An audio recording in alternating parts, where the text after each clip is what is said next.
অত্যন্ত সাহায্যপূর্ণ পরিবেশে আলোচনা হয়েছে। আমরা দীর্ঘদিন বিএনপি এবং জামাত ইসলামী একসাথে স্বৈরাচার বিরুদ্ধে আন্দোলন করেছি, সংগ্রাম করেছি, গঠনে আমরা সরকারের অংশগ্রহণ ছিলাম।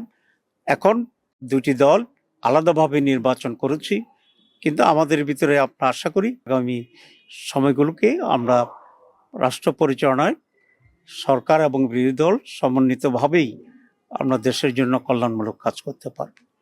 আমরা এই ব্যাপারে একমত হয়েছি যে সকলে মিলে একসাথেই একটা কনস্ট্রাকটিভ ফিউচার আমরা গ্রহণ করতে পারবো, একটি নতুন বাংলাদেশ আমরা গঠন করতে পারবো।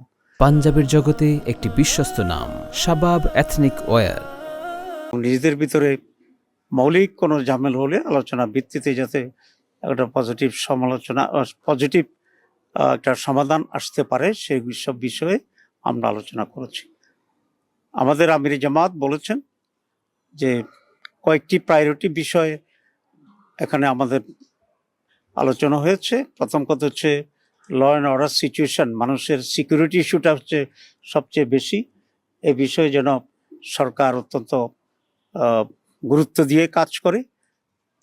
এরপরে ইকোনমির ব্যাপারে আমরা কথা বলেছি এবং বিশেষ করে জনগণের যে মৌলিক যে প্রয়োজনগুলো আছে, খাদ্য, বাসস্থান, এডুকেশন, এসব বিবেকেও অগ্রাধিকার পদ্ধতিতে যেন সরকার কাজে করে সে ব্যাপারে আমরা দৃষ্টি আকর্ষণ করেছি। It's a beginning. আমি মনে করি যে একটা মৌলিক কোয়ালিটেটিভ চেঞ্জ যাতে আমরা এদেশে পেতে পারি সে বিষয়েও আমরা দৃষ্টি আকর্ষণ করেছি।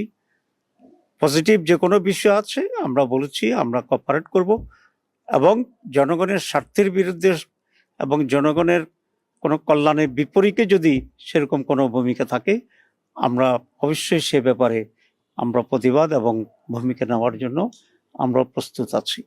এতটুকুই কথা হয়েছে আজকে। সবাইকে ধন্যবাদ।